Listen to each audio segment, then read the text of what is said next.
Hello guys, welcome to my channel. This is my first video on YouTube.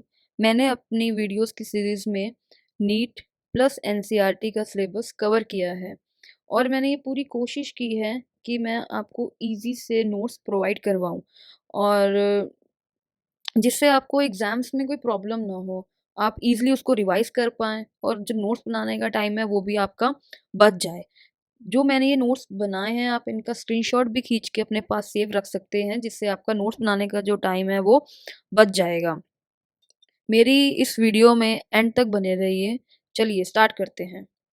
तो हम जो start कर रहे हैं वो यूनिट 1 से स्टार्ट कर रहे हैं शुरू से, जो कि है diversity in the living world. इसका जो चैप्टर है, चैप्टर 1 है द लिविंग वर्ल्ड, जो फर्स्ट चैप्टर है। ये जो चैप्टर है लिविंग वर्ल्ड, ये अक्सर बच्चों को बहुत परेशान करता है, बड़ी कन्फ्यूज़न क्रिएट करता है कि हमें इसको छोड़ना है या इसको पढ़ना है तो कितना पढ़ना है और क्या लर्न करना है, नोट्स कैसे बनाने हैं इसके। बच्चे बड़े कन्फ्यूज़ रहते हैं कि इसके क्वेश्चंस कैसे आते हैं, बाहर से आते हैं, एनसीईआरटी के अंदर से आते हैं तो कैसे आते हैं, ठीक है? तो बहुत सारे बच्चों के अंदर ये डाउट्स रहते हैं स्पेशली इस चैप्टर को लेके। तो मैंने अपनी इस वीडियो में इस चैप्टर का हर टॉपिक बिल्कुल डिटेल में एक्सप्लेन किया है विद एग्जांपल्स, विद क्वेश्चंस के साथ। और इसमें मैंने जो नोट्स प्रोवाइड करवाए हैं वो भी बहुत इजी तरीके से बनाए हैं जिससे आपको कोई प्रॉब्लम ना हो जब आप इसको पढ़ें। और जब भी आपके एग्जाम हो, अगर उससे पहले भी आप एक बार इसको पढ़ेंगे तो आपको रिवीजन करने में भी बहुत जल्दी जल्दी मतलब उसका रिवीजन हो जाएगा, आपको ज़्यादा टाइम नहीं देना पड़ेगा। तो चलिए स्टार्ट करते हैं। What is living. तो अगर हम इस चैप्टर में देखें, सबसे पहला जो डिस्कशन का पॉइंट है वो है व्हाट इज लिविंग। लिविंग क्या है? ऐसे कौन से कैरेक्टरिस्टिक्स हैं जिसके बेस पे हम कह सकते हैं कि ये वही चीज लिविंग है, ठीक है? So if we talk about the difference between living and non living, living organisms show certain characteristics like, जो लिविंग ऑर्गेनिजम्स हैं वो ग्रोथ कर सकते हैं, मेटाबॉलिज्म कर सकते हैं, मूवमेंट कर सकते हैं, रिप्रोडक्शन कर सकते हैं, उनकी डेफिनेट लाइफ साइकिल होती है, सेलुलर स्ट्रक्चर रिस्पॉन्ड कर सकते हैं, न्यूट्रिशन, रेस्पिरेशन, राइट। अगर हम एनसीईआरटी को देखें तो एनसीईआरटी में 4 कैरेक्टरिस्टिक्स को डिटेल में डिस्कस किया गया है। तो वो कौन से 4 कैरेक्टरिस्टिक्स हैं? फर्स्ट है will be growth, second reproduction, third metabolism and fourth is response to stimuli. हम वन बाय वन करके इन चारों कैरेक्टर को डिटेल में समझेंगे और देखेंगे कि क्या ये डिफाइनिंग प्रॉपर्टी है, रियल डिफाइनिंग प्रॉपर्टी है लिविंग ऑर्गेनिजम्स की। तो चलिए एक एक करके हम डिस्कस करते हैं। जो पहला है वो है ग्रोथ। जो पहला हम डिस्कस करने जा रहे हैं वो ग्रोथ है। ग्रोथ क्या है? बेसिकली इंक्रीज होना बॉडी मास का या फिर इंक्रीज होना नंबर ऑफ सेल्स का, कंसीडर एज ग्रोथ। ठीक है, बॉडी मास बढ़ रहा है या फिर नंबर ऑफ सेल्स बढ़ रहे हैं, दोनों ही ग्रोथ हैं। लिविंग ऑर्गेनिजम्स ग्रो करते हैं। क्या सिर्फ लिविंग ऑर्गेनिजम्स ग्रो करते हैं या कुछ नॉन लिविंग स्ट्रक्चर्स में भी ग्रोथ देखी जाती है? अगर हम बात करें लिविंग ऑर्गेनिजम्स की, लाइक हायर एनिमल्स हों, यूनिसेलुलर हों, प्लांट्स हों, राइट, सभी के सभी लिविंग ऑर्गेनिजम्स में ग्रोथ देखी जाती है और इनमें जो ग्रोथ होती है वो इंटरनली होती है बाय सेल डिवीजन। अगर हम प्लांट्स की बात करें, प्लांट्स में जो ग्रोथ होती है वो कंटिन्यूसली चलती रहती है through out the life span, और ऐसी ग्रोथ को बोलते हैं इनडिटर्मिनेट ग्रोथ या फिर अनलिमिटेड ग्रोथ।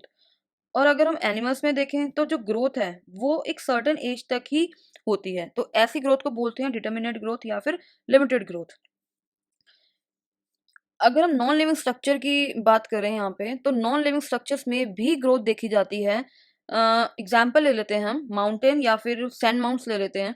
आपने देखा होगा रेत का टीला, रेत का टीला भी ग्रो करता है, यानी कि ये रेत का टीला, इसके ऊपर रेत जमती जाती है और ये इसका जो बॉडी मास है वो क्या होता जाता है, इंक्रीज होता जाता है, राइट। तो यानी कि ग्रोथ कैसे हुई? इसमें एक्यूमुलेशन हुआ मटेरियल का उसके सरफेस पे, तो सैंड माउंट्स क्या हुआ, ग्रो करा, उसने अपना साइज को, बॉडी मास को ग्रो किया। ऐसी ग्रोथ को एक्रीशन भी बोलते हैं।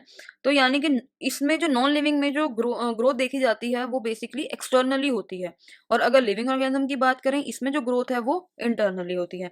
एक पॉइंट जो बहुत बहुत इंपॉर्टेंट है वो ये है, हायर एनिमल्स यानी मल्टी सेलुलर ऑर्गेनिजम्स में जो ग्रोथ है और रिप्रोडक्शन है, ये बिल्कुल सेपरेट प्रोसेस है, यानी ग्रोथ अलग होती है, रिप्रोडक्शन अलग होता है। जैसे कोई बेबी है, न्यूबॉर्न बेबी है, उसमें क्या होगा, नंबर ऑफ सेल्स इंक्रीज होंगे, यानी कि उसमें ग्रोथ होगी। अब ऐसा तो नहीं है ना कि नंबर ऑफ सेल्स तो बढ़ रहे हैं, वो ग्रोथ कर रहा है और साथ साथ रिप्रोडक्शन भी करता जा रहा है, यानी अपने जैसे यंग वंस को प्रोड्यूस करता जा रहा है, ऐसा तो नहीं होता। तो यानी कि उसमें एक पहले इसमें ग्रोथ होती है, फिर एक स्पेसिफिक टाइम आता है रिप्रोडक्शन का, एंड देन वो रिप्रोड्यूस कर पाता है। बट अगर हम यूनिसेलुलर एनिमल्स की बात करें, इसमें जो ग्रोथ होती है और जो रिप्रोडक्शन होता है वो सेम टाइम पे होता है, मतलब साथ साथ चलता है। ठीक है, जैसे सिंगल सेल है, ये ग्रो करेगा, फिर ये डिवाइड करेगा, यानी कि अगर सेल डिवाइड हो रहा है और उसके जो नंबर ऑफ सेल्स हैं यानी बढ़ रहे हैं, इसमें सिंगल सेल है वो ग्रो कर रहा है और दो नए सेल्स बन रहे हैं, यानी ये दो नए सेल्स ही क्या बन रहे हैं, मतलब बेसिकली क्या है, ये एक न्यू ऑर्गेनिजम्स प्रोड्यूस हो रहे हैं। तो यानी कि अगर हम यूनिसेलुलर एनिमल्स की बात करें तो इसमें जो ग्रोथ होती है वो और रिप्रोडक्शन दोनों साथ साथ होता है, पर मल्टी सेलुलर में दोनों एक सेपरेट प्रोसेस है, right. So not only living organisms grow, but some non-living structure can also grow. That's why growth cannot be taken as a defining property of living organisms, right? अब हम second property की बात करते हैं जो है reproduction. सभी को पता है कि सभी लिविंग ऑर्गेनिजम्स रिप्रोड्यूस कर सकते हैं, ठीक है। सभी इंडिविजुअल के अंदर वो एबिलिटी होती है कि वो अपने जैसा एक इंडिविजुअल या एक यंग वन प्रोड्यूस कर सकते हैं, बिल्कुल अपने जैसा, राइट। वो एक सेक्सुअली भी रिप्रोड्यूस कर सकता है और सेक्सुअली भी रिप्रोड्यूस हो सकता है। यहाँ पे हम कुछ एग्जाम्पल ले लेते हैं पहले। फर्स्ट वह है फंजाई। फंजाई क्या करता है, वो स्प्रेड करता है अपने ए सेक्सुअल स्पोर को, मल्टीप्लाई करता है एंड देन स्प्रेड करता है और उससे एक न्यू ऑर्गेनिज्म प्रोड्यूस हो जाता है। अगर हम यीस्ट हाइड्रा की बात करें, ये क्या करते हैं, ये बाय बर्डिंग के थ्रू न्यू ऑर्गेनिज्म प्रोड्यूस करते हैं। प्लेनेरिया रिप्रोड्यूस करता है रीजनरेशन के थ्रू, यानी कि रीजनरेट कर सकता है अपना जो उसका जो बॉडी पार्ट लॉस्ट हो गया है उसको, और इससे क्या होता है, एक न्यू ऑर्गेनिज्म प्रोड्यूस हो जाता है। बेसिकली जो रिप्रोडक्शन है या यूं कह लो कॉन्टिन्यूशन या मल्टीप्लिकेशन, ये हर एक इंडिविजुअल का ये मेंटेन रखता है कि जिससे कोई भी इंडिविजुअल एक्सटिंक्ट ना हो पाए अगर वो मर जाता है तो, राइट।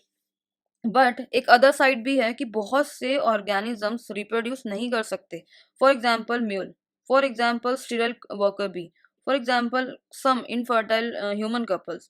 अगर हम बात कर लें म्यूल की, म्यूल जो है हाइब्रिड है mail donkey and female horse का, यानी ये स्टीराइल है और ये रिप्रोड्यूस नहीं कर सकता क्योंकि इसके अंदर ऑड नंबर्स ऑफ क्रोमोसोम्स होते हैं, यानी कि 63। दैट्स वाई ये रिप्रोड्यूस नहीं कर सकता। ऐसे ही कुछ इनफर्टाइल ह्यूमन कपल्स हैं, due to some kind of problem in its reproductive system, they can not produce. और अगर हम दूसरी साइड देखें, लिविंग नॉन लिविंग ऑब्जेक्ट्स की कंपेयर करें, तो नॉन लिविंग ऑब्जेक्ट्स तो कैपेबल ही नहीं है कि वो रिप्रोड्यूस कर पाए, वो रेप्लिकेट कर पाए, ठीक है। बट सभी लिविंग ऑर्गेनिजम्स तो रिप्रोडक्शन नहीं कर पा रहे हैं, कुछ हैं जो कर पा रहे हैं और कुछ हैं जो नहीं कर पा रहे, जैसे mule. So reproduction can not be taken as the defining property of living organisms, right. Third की बात करते हैं, मेटाबॉलिज्म। केमिकल रिएक्शन जो हमारे सेल के अंदर हो रही है, सिंपल वो मेटाबॉलिज्म है, राइट। ये भी दो दो प्रकार की है, ये कह लो टू टाइप्स की है।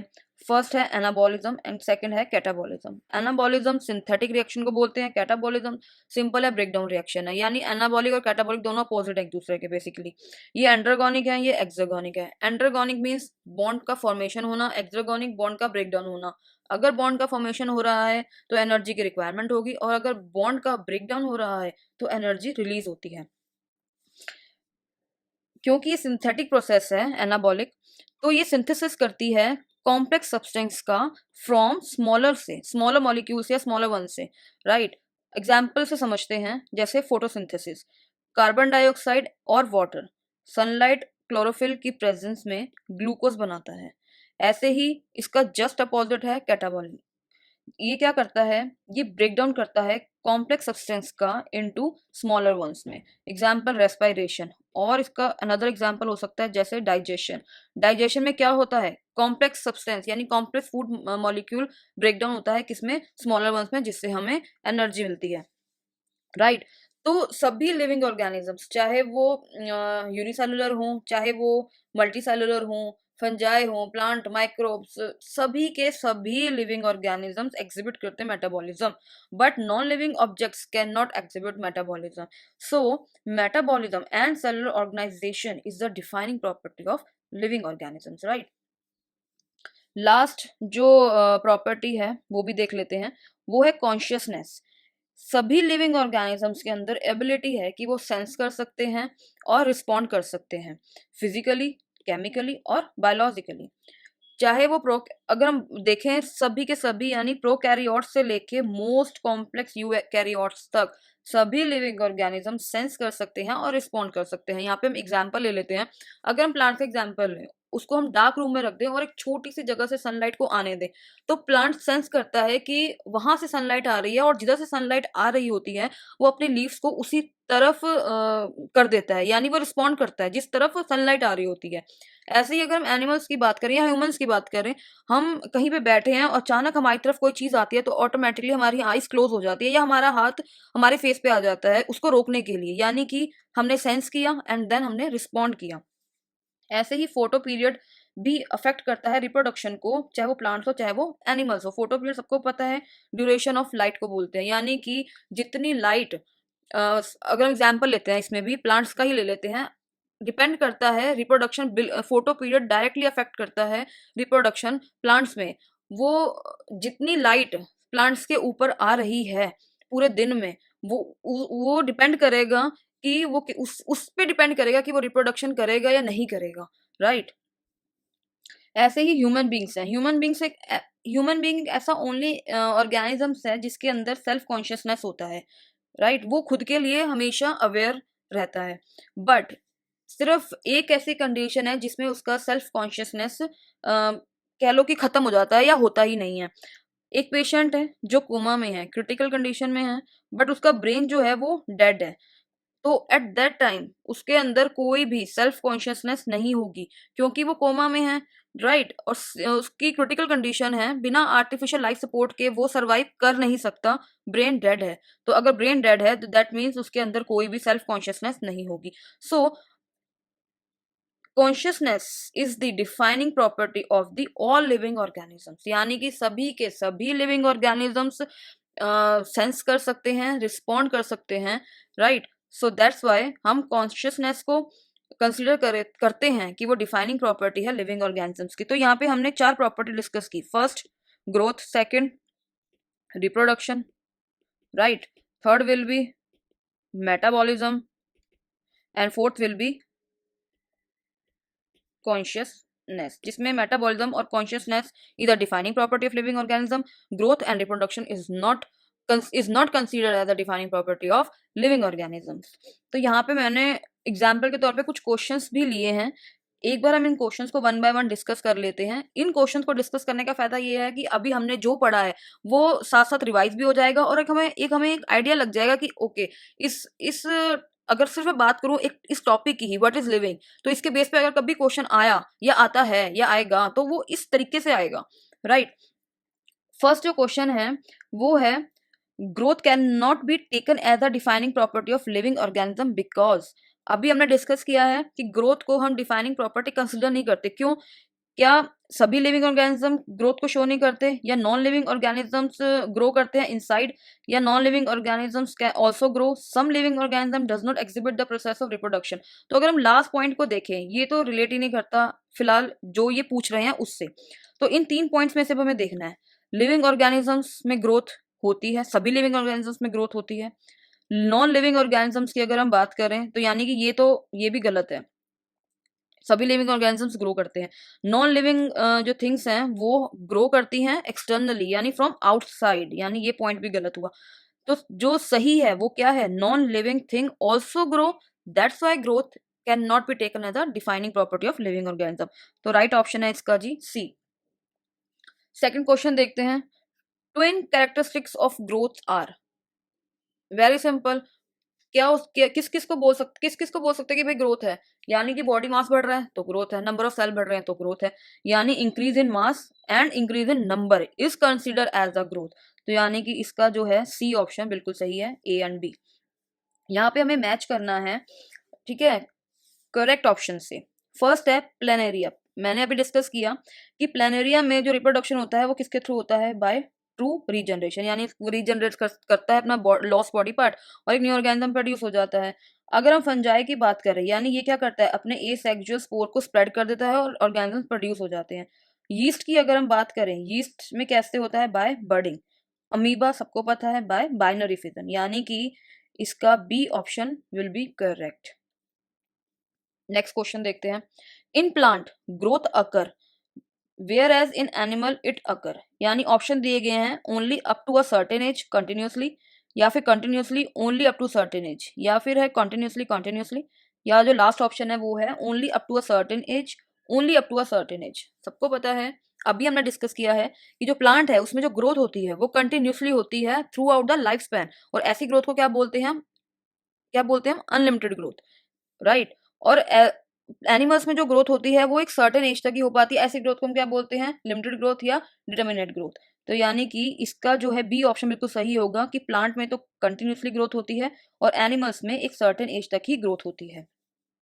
समटाइम्स स्टेटमेंट टाइप या फिर असर्शन रीजंस टाइप भी क्वेश्चन पूछे जाते हैं, जैसे यहाँ पे देख लेते हैं, स्टेटमेंट का भी एक क्वेश्चन देख लेते हैं। स्टेटमेंट 1 वो में दे रहे हैं, reproduction can not be consider as a defining property of living organism, ये फर्स्ट स्टेटमेंट है। और सेकंड है, there are many living organism which do not produce, example mule, worker bee etcetera. तो अब वो कह रहे हैं कि क्या दोनों ही स्टेटमेंट करेक्ट हैं, या फिर स्टेटमेंट 1 करेक्ट है और 2 इनकरेक्ट है, या स्टेटमेंट 1 इनकरेक्ट है 2 करेक्ट है, या दोनों ही इनकरेक्ट है। तो हमने अभी पढ़ा है कि reproduction can not be consider as a defining property of living organism because सभी लिविंग ऑर्गेनिजम्स रिप्रोड्यूस नहीं कर सकते, क्योंकि कुछ ऑर्गेनिजम्स या मैनी ऑर्गेनिजम्स ऐसे हैं जो रिप्रोड्यूस नहीं कर सकते। हमने भी एग्जांपल डिस्कस किए थे, mule, worker B, infertile human couple. तो दोनों ही स्टेटमेंट क्या है, बिल्कुल करेक्ट है, यानी A is the right option. ये एम्स में पूछा गया था, असर्शन रीजन बेस्ड क्वेश्चन है। Consciousness is consider as the defining property of living organisms, और ये इसका रीजन दे रहे हैं, all organisms from the eukaryote to the most complex prokaryote sorry to the most complex eukaryote can sense and respond to the environmental stimuli. अब वो ये option दे रहे हैं कि असर्शन और रीजन ट्रू है, क्या वो दोनों ही असर्शन और उसका जो रीजन है वो ट्रू है, या रीजन करेक्ट है, एक्सप्लेनेशन ऑफ जो उसको जो एक्सप्लेनेशन दी गई है इस असर्शन की, जो रीजन दिया गया है वो सही है। Both assertion and reason are true but reason is not the correct explanation of assertion, assertion is true but reason is false, या फिर both assertion and reason are false. Consciousness definitely considered as the defining property of living organisms, and we know सभी के सभी living organism, चाहे उसे अगर हम prokaryotes से लेकर अगर मोस्ट कॉम्प्लेक्स यूकैरियोट्स तक की बात करें, तो बिल्कुल वो सेंस कर सकते हैं और रिस्पॉन्ड भी कर सकते हैं। हमने एग्जाम्पल के थ्रू भी इसको डिस्कस किया था, यानी कि बोथ असर्शन और रीजन दोनों ही सही हैं, ठीक है, नो सॉरी ये वाला है, यानी कि both assertion and reason are true हैं, और reason is the correct explanation है असर्शन की, जो रीजन दिया गया है वो बिल्कुल करेक्ट एक्सप्लेनेशन है असर्शन की, यानी A will be the right answer. Okay, I hope कि आपको मेरी इस वीडियो में जो हमने टॉपिक डिस्कस किया है, व्हाट इज लिविंग, ये आपको बिल्कुल क्लियरली समझ में आ गया होगा। फिर भी अगर इस टॉपिक से रिलेटेड आपके कोई भी डाउट्स रह गए हैं, या आपको कुछ भी ऐसा है जो समझ में नहीं आया, आप मुझसे वो चीज़ें कमेंट सेक्शन में पूछ सकते हैं। मैं आपके हर क्वेश्चन का, हर डाउट का, हर क्वेरी का आंसर देने की पूरी कोशिश करूंगी। Thank you. और हाँ, आप मेरी इस वीडियो को ज़्यादा से ज़्यादा लाइक करें, शेयर करें और सब्सक्राइब करें, और मुझे बहुत सपोर्ट करें। Thank you so much.